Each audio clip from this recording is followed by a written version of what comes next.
जरा अपना हाथ तो दीजिए। अब मैं अपने पाप का प्रायश्चित करना चाहती हूँ।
हम कब से आपके चेहरे का दीदार करना चाह रहे थे, मगर आपने इसे घूंघट में छुपा के रखा था।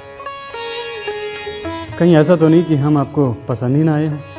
ऐसी बात है तो आप हमें बता दीजिए। नहीं, ऐसी कोई बात नहीं है। आप बहुत अच्छे हैं। हमें तो लग रहा था कि अगर हम आपको पसंद नहीं आए तो हमारा क्या होगा। अच्छा, तो यानी कि इस बात का डर था। तो सुनिए, आप हमें बहुत पसंद हैं, बहुत प्यारी हैं आप, बहुत खूबसूरत, जैसा हमने सोचा था। ज़रा अपना हाथ तो दीजिए।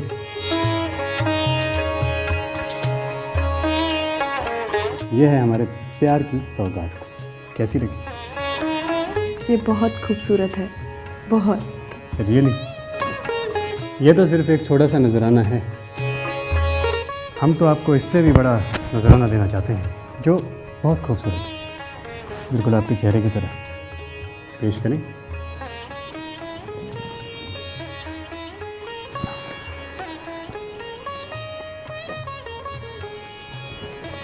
लगता है कि मैं भारी भूल गया हूँ।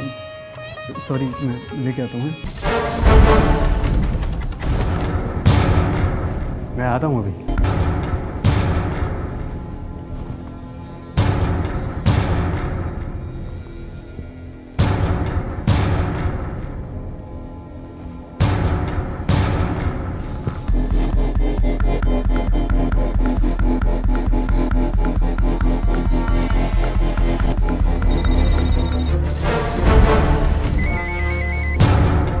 हेलो। हेलो ताज, कैसे हो? सोए नहीं अभी तक? सो भी कैसे सकता हूँ? जिसे मैंने दिल और जान से चाहा था वो आज किसी और की हो गई। शायद हमारी नियति में यही लिखा था। हो सके तो हमें भूल जाओ। नहीं, ये नहीं हो सकता। मैं तुम्हें भूल जाऊँ? ये नहीं हो सकता। अगर मैं तुम्हें चाहूँ तो भी नहीं भूल सकता। अब तुम ही बताओ, मैं क्या करूँ? मैं तुम्हारे बिना कैसे रहूँगा? यही तो मुश्किल है। हम भी तुम्हारे बिना नहीं जी सकते, पर क्या करें हम? हमारी शादी हो चुकी है। अजीब इत्तेफाक था। शादी के बाद वो लड़की अपनी नई जिंदगी की शुरुआत कर चुकी थी, लेकिन इसके बाद भी उसकी पिछली दुनिया उसका पीछा नहीं छोड़ रही थी। शादी के बाद जिस मोहब्बत को वो पीछे छोड़ आई थी, सुहाग रात के दिन भी वो उसे आवाज दे रही थी। अजीब कश्मकश थी, अजीब दुविधा थी। वो लड़की जिंदगी के भंवर में फंस गई थी। एक तरफ पुराना प्रेमी था, तो दूसरी तरफ था उसका हमसफर, उसका पति। लड़की के लिए कोई भी फैसला करना मुश्किल था। वो न तो अपने प्यार को भुला सकती थी और न ही अपने पति को छोड़ सकती थी।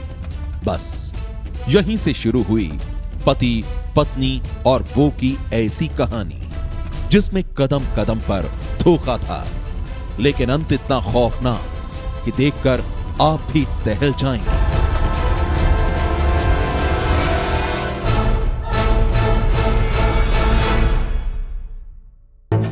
पति, पत्नी और वो की ये ऐसी सनसनीखेज दास्तान है जिसे देखकर आप भी हैरान रह जाएंगे। शुरुआत वक्त के उन्हीं पन्नों से करते हैं जहां से शुरू होती है ये कहानी।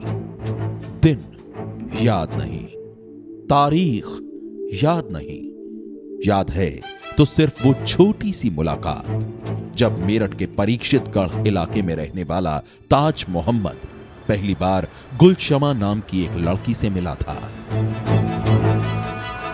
एक्सक्यूज मी, मेरे भाई का एक्सीडेंट हो गया है, वो पास के हॉस्पिटल में एडमिट है। आप प्लीज बैठिए। मुझे वहां तक छोड़ सकते बैठिए हैं? बैठिए, जल्दी बैठिए।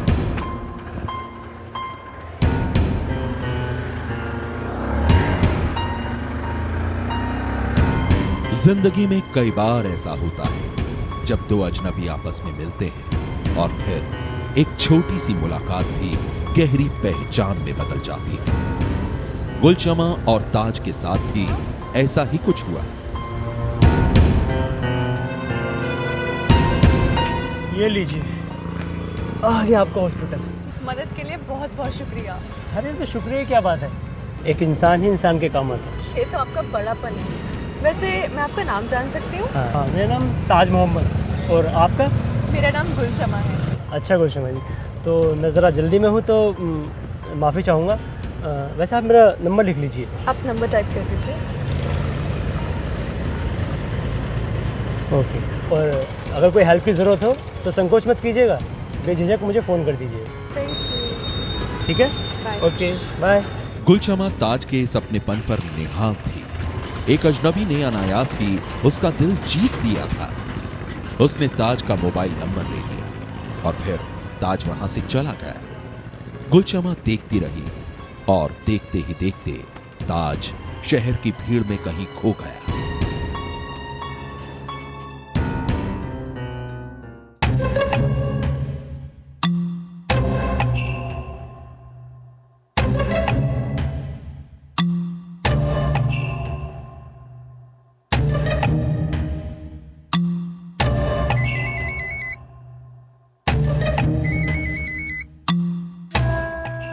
हेलो, हेलो, मैं गुलशमा बोल रही हूँ। पहचाना? मेरी याददाश्त इतनी भी कमज़ोर नहीं कि आपको ना पहचान सकूं। और आपका भाई कैसा है? भाई बिल्कुल ठीक है, हॉस्पिटल से डिस्चार्ज मिल गया है, बस घर में आराम कर रहा है।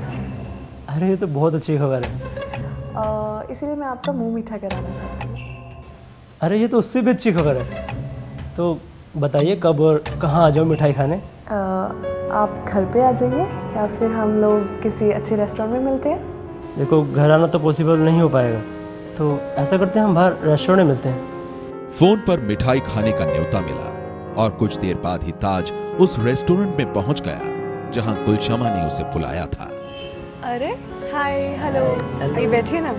मैं कितनी देर से मिठाई के साथ आपका इंतजार कर रही हूँ। मुझे लगता है कि शायद मैं लेट हो गया। नहीं, लेट नहीं हुए। खैर छोड़िए, आप मिठाई टेस्ट कीजिए, बताइए कैसी है।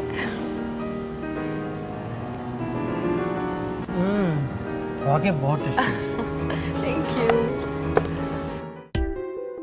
ताज को वो मिठाई बहुत अच्छी लगी, लेकिन उससे भी अच्छी थी वो मुलाकात जिसने ताज के साथ ही गुलशमा को भी खुशियों से भर दिया था। उस रोज दोनों दुनिया भर की बातें करते रहे और फिर यहीं से शुरू हुआ मुलाकातों का ऐसा सिलसिला जो पहले दोस्ती में बदला और फिर जल्द ही प्यार में बदल गया। ताज और गुलशमा दोनों एक दूसरे को दिलो जान से चाहने लगे।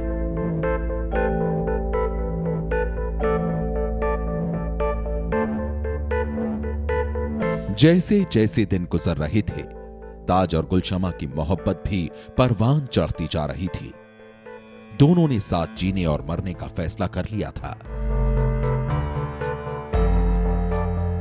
लेकिन इससे पहले कि वो अपने फैसले को अंजाम तक पहुंचा पाते, गुलशमा के घर वालों को प्यार की इस कहानी का पता चल गया और फिर तूफान खड़ा हो गया। बेटी की मोहब्बत से खफा घर वालों ने उसके प्यार पर पहरा बिठा दिया, उसे एक कमरे में कैद कर दिया।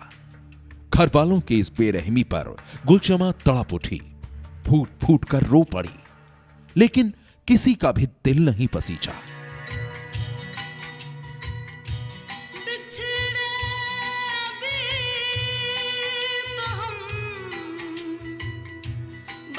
कल परसों जीऊंगी मैं कैसे। ताज के बिना गुलशमा की जिंदगी बेमानी थी, लेकिन इसके बाद भी घर वालों ने उसकी खुशियों का ख्याल नहीं किया। वो रोती रही और एक रोज घर वालों ने वाहिद नाम के एक शख्स के साथ उसका रिश्ता भी पक्का कर दिया। गुलशमा कुछ नहीं कर पाई, एक कटी पतंग की तरह वाहिद की होकर रह गई। वाहिद के साथ उसका निकाह हो गया।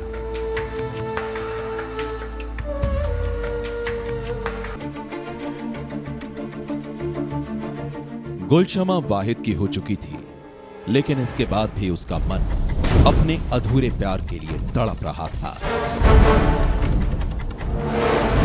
आलम यह था कि सुहाग रात के दिन भी वो किसी भी तरह अपने प्रेमी ताज से एक बार बातें करना चाहती थी, उसे समझाना चाहती थी कि जिंदगी के सफर में वो उसे भूल जाए, उसकी मोहब्बत को भूल जाए। तभी तो जैसे ही उसे मौका मिला उसने ताज को फोन किया, लेकिन वो जैसा चाहती थी वैसा हो नहीं पाया।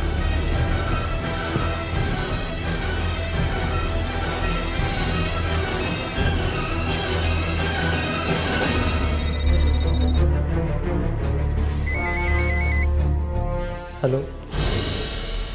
हेलो ताज, कैसे हो? सोए नहीं अभी तक? सो भी कैसे सकता हूँ?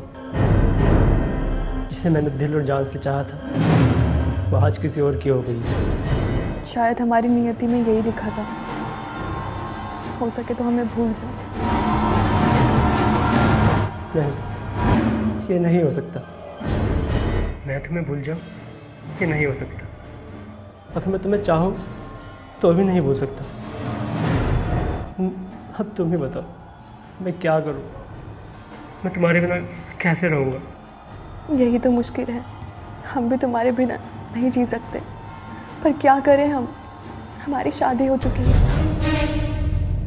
गुलशमा जिंदगी के भंवर में फंस गई थी। शादी के बाद वो अपने पति वाहिद के साथ नई जिंदगी शुरू करना चाहती थी, लेकिन प्रेमी ताज की बातें सुनकर उसका दिल रो पड़ा। वो किसी भी कीमत पर ताज को दुखी नहीं देखना चाहती थी, लिहाजा शादी के बाद भी उसने उसके साथ संबंध बनाए रखने का फैसला कर लिया।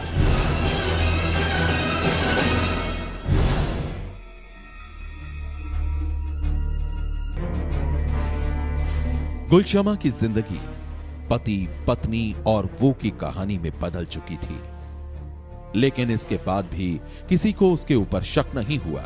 तभी तो वो छुपकर अपने प्रेमी ताज को खत लिखती रही और पति वाहिद को कुछ पता नहीं चला। लेकिन एक रोज इत्तेफाक से वाहिद के हाथ गुलशमा के कुछ लव लेटर्स लग गए और फिर जो कुछ हुआ उसने गुलशमा को शर्मसार कर दिया।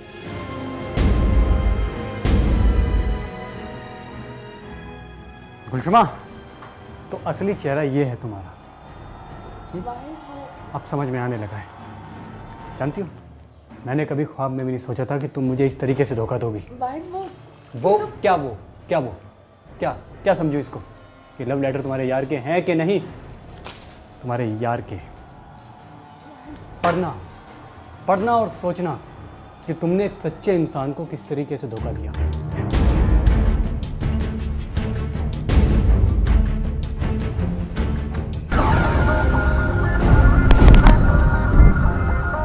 जरा अपना हाथ तो दीजिए। अब मैं अपने पाप का प्रायश्चित करना चाहती हूँ।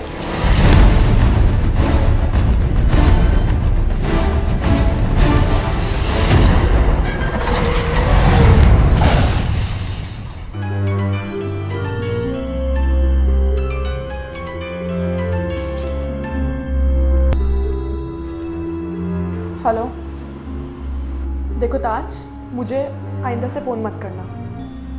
अब मैं उनके साथ कोई बेवफाई नहीं करना चाहती, तो प्लीज़ मुझे कॉल मत करना आपसे।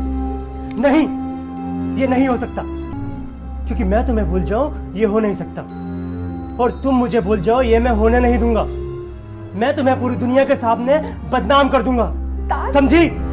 अपने प्रेमी ताज की इन बातों को सुनकर गुलशमा कांप गई। वो जानती थी ताज उसकी खातिर किसी भी हद तक जा सकता है और यही बात उसे डरा रही थी।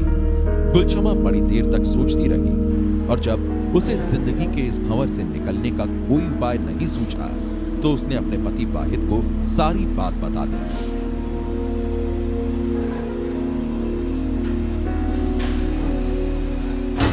देखिए, जो भी मैंने आपके साथ किया है मुझे पता है बहुत गलत किया है, पर अब मैं अपने पाप का प्रायश्चित करना चाहती हूँ। मैं ताज से सारे संबंध तोड़ना चाहती हूँ, पर ऐसा करने पे वो मुझे धमकियां दिए जा रहा है। बताइए अब मैं क्या करूँ? गुलशमा की बातों को सुनकर उसके पति वाहिद का खून खौल गया। फिर क्या था, उसने एक ही झटके में ताज को मौत के घाट उतारने का फैसला कर लिया। एक साजिश के तहत उसने जरीना नाम की एक औरत के जरिए पहले तो ताज को गुलशमा से मिलने के लिए एक सुनसान इलाके में बुलाया और जैसे ही ताज गुलशमा से मिलने के लिए वहां पहुंचा, पहले से घात लगाकर बैठे वाहिद और उसके कुछ साथियों ने ताज का कत्ल कर दिया।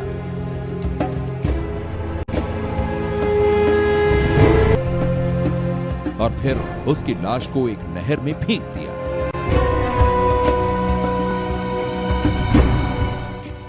इस बीच परेशान घर वाले ताज को ढूंढते रहे और जब वो कहीं नहीं मिला तो पुलिस में रिपोर्ट दर्ज करा दी गई। बाद में खोजबीन के दौरान पुलिस को ताज की लाश नहर से मिल गई और जब इस मामले की संजीदगी से जांच की गई तो ताज के कत्ल की कहानी भी उजागर हो गई। महिला भी उसमें शामिल है, जो कि प्रारंभ में वो भी उसको अवॉइड करना चाह रही थी। ये शादी के बाद विशेष करके वो उसको लगातार अवॉइड कर रही थी, लेकिन इसका पहले जो 2 वे अफेयर था that got converted in 1 way affair. इसमें वाहिद और एक लड़की जर्रो, इसकी पत्नी गुलशमा, 3 की गिरफ्तारी हुई है और अन्य 3 अभी शेरू और 2 और शेष हैं गिरफ्तारी के लिए। ताज के कत्ल का खुलासा होते ही पुलिस ने हत्या की साजिश रचने वाले वाहिद और उसकी पत्नी गुलशमा के साथ ही जरीना को भी गिरफ्तार कर लिया। सनसनी के लिए मेरठ से सुधीर चौहान की रिपोर्ट।